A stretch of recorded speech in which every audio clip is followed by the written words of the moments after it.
Hey guys, it's Troy here, back with another Blue Shell Showdown video, and I was extremely pleased to see last week when we uploaded our first one how just ecstatic people were in the comment section for this type of game mode and how much fun people were having watching it. Very reminiscent of when I first started uploading Item Rain, and just looking at the reactions in the comment section, people were just like mind blown. And this has a very similar feel to Item Rain in the sense that you're taking Mario Kart Wii items, which are completely ridiculous and broken and nuts, and you're just taking it and making it more extreme. So, gotta love it.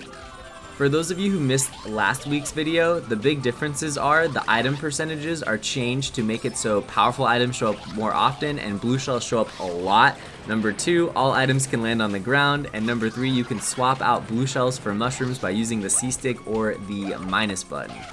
And I'll put the item percentages on the screen at the end of the first race because we're going to be talking more about that in the next race. But I want to just go over a few things real quick regarding the game mode. We're going to be going a little in depth in this video on Blue Shell Showdown because I'm doing post commentary here, so it's a little easier for me to articulate things. So first of all, I did not know this course. I never played it before, so excuse my performance on it because I was a complete and utter disaster. Don't worry, I pick things up in the future races. But Variety Pack has a lot of custom tracks that are really old school, some I've never even touched before, so it's fun for me because, you know, completely new experiences all around the board. I'm using the Quacker in this video because in the last video I said any vehicle can win with this game mode, and that's why I'm using the Quacker to see how it went. This is my first time using a vehicle that was not one of the top tiers, like, you know, Bullet Bike, Mach Bike, Flame Runner.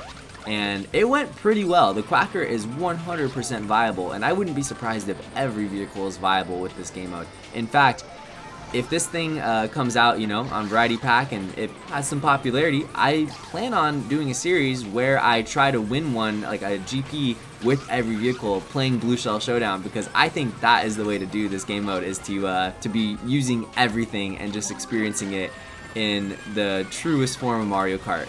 We got to see if we can, you know, win with like the Phantom and the Prowler and the Jet Setter and all those other low tiers. So I'm in first here, dodging 4 blue shells with a Mega Mushroom, and then I spam my roulette and I get screwed over because I spammed it way too fast and released the mushroom early. So I ended up losing a lot of positions.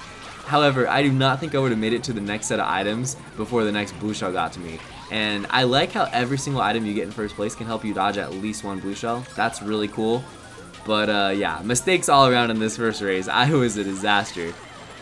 Definitely considering a series for this game mode.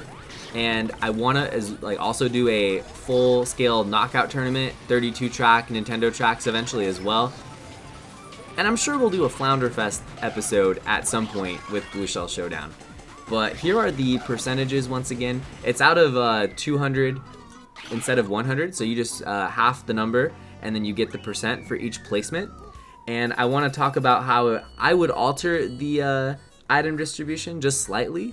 So what I would do is for 10th, 11th, and 12th place, I would lower the blue shell percentage a little bit and I would add it to the golden mushroom percent. Because getting a blue shell in those bottom spots really doesn't do you much good. You're almost always going to exchange it for a mushroom, and a mushroom is not going to speed you up very much in comparison to regular Mario Kart Wii because people are all pulling broken items all the time. So I would do that. That would be the first thing I would do. The second thing I would do is for 8th and 9th place, there is a 5% chance of pulling a blooper. I would lower that to 2.5% and I would increase either the POW percent or maybe even add golden mushrooms for 8th and 9th place, because you can't actually get a golden mushroom in 8th or 9th in a 12-player room, which is a little weird. So I'd probably take out some of the blooper percent and add some golden mushroom. And I like how the POW has a 5% chance for 8th and 9th. Those are the only positions you can even pull the POW block, and I think there should be more POWs in this game mode because that will keep people from holding their broken items. Like, you guys know how easy it is if you have a bullet bill to hold it till the end and then use it to finish at the front. I did it in the last video and I'm gonna do it again sort of in this video. So I think that the POW block should have a 5% chance or a 2.5% chance in 6th and 7th percent, and I would lower the blue shell percentage slightly in 6th and 7th as well. I think that having a 75% chance of pulling a blue shell in 2nd, 3rd, 4th, and 5th is great. I wouldn't alter that at all. I feel questionable about the 2.5% chance of getting a bullet bill in 2nd, 3rd, 4th, and 5th place. I don't know how I feel about that. I think I would rather that be a golden mushroom and then have it so you can only pull the bullet bill in like 6th place to 12th place. So that's how I would change the item distribution based on spending some time looking at it and the handful of races I've played. But I've only scratched the surface of playing this mod, so my opinions could definitely change in the future.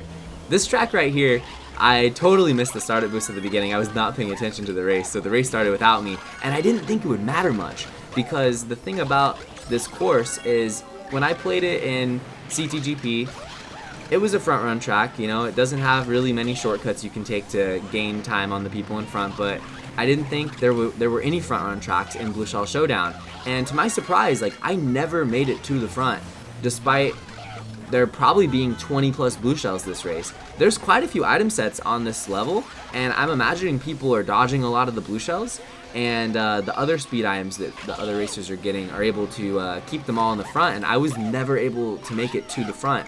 Here's the end of the race right here. So that was so odd for me because it kind of made me rethink this game mode a little bit. I was like, I always thought this game mode was going to be everyone is in a cluster till the very last corner, but this one almost felt like a normal race where I was never able to make it to the front because of how I fell so far behind when I didn't even get the startup boost and all that, etc. A lot of the comments were saying like every race is going to be the same, the strategy is very simple, just get a power item and hold it till the end, which is why I'm saying the POW should be more prevalent in these races.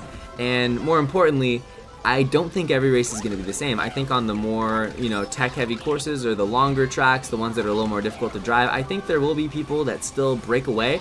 And, because the items are so broken in first, I think there are going to be races where you can just have like an epic succession of moments where you pull great items and you just manage to dodge like 20 blue shells and then front run, and that's going to be incredible when that happens. So I do have a lot of hope for this game mode from the races not all feeling the same, because that was probably my first fear off the first GP I uploaded.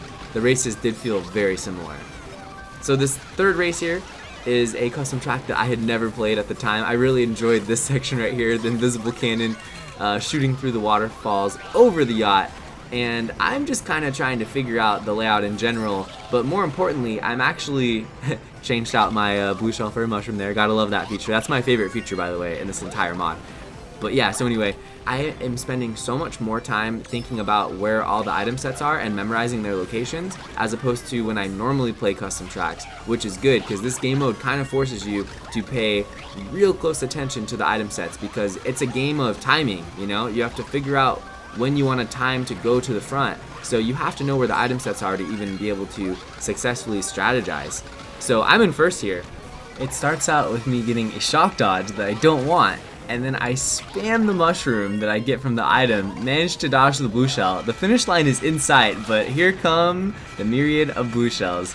And I thought I was going to get last at this point. Luckily someone passed me, so I didn't get blued like 3 more times, and I was able to get second. I should have exchanged my blue shell for a mushroom at the end, but I misclicked and spammed the blue shell, but ended up working out. So despite things being a tad bit unlucky with the ending, I'm still in it at 44 points. I'm only 14 points behind going into the last race of the GP. And look at this, we got a jet bubble that won the last race. So there's another Quacker in this room. There's some mock bike players. We got a wide variety of different vehicles in this room, which was great.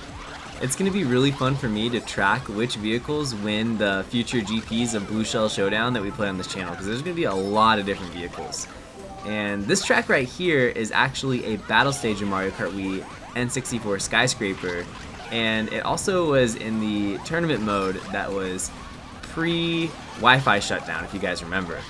So I'm holding the bullet bill. Unfortunately, it's not going to be for much longer, but it actually ends up being a blessing in disguise when I end up getting starred right here. So I get starred, and I'm able to get an item box and re-hit my bullet bill.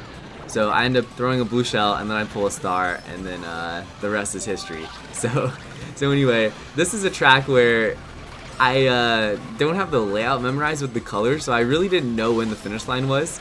and I wasn't paying attention to the mini-map because I was so focused on just getting to the end because I knew I had limited time before the surplus of blue shells came after me, but I ended up getting first. I timed it all correctly, and it was a really goofy last race. I'm excited to see what it's like to play other tracks, especially the Nintendo ones, and see how they function.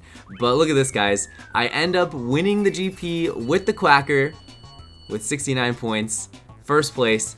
Hilarious. The Quacker, very viable with this game mode, and overall I'm super excited to see how this game mode functions in general with other vehicles on more traditional tracks. And I think that we have a real winner on our hands here, and something that I'll be able to upload plenty of videos in the future for. So it'll be a lot of fun for the channel for sure. So once again, I'll put the variety pack link in the description for those of you who are interested. So yeah, that pretty much sums up this video. Thank you for watching. Enjoy Funky Kong dancing, and peace.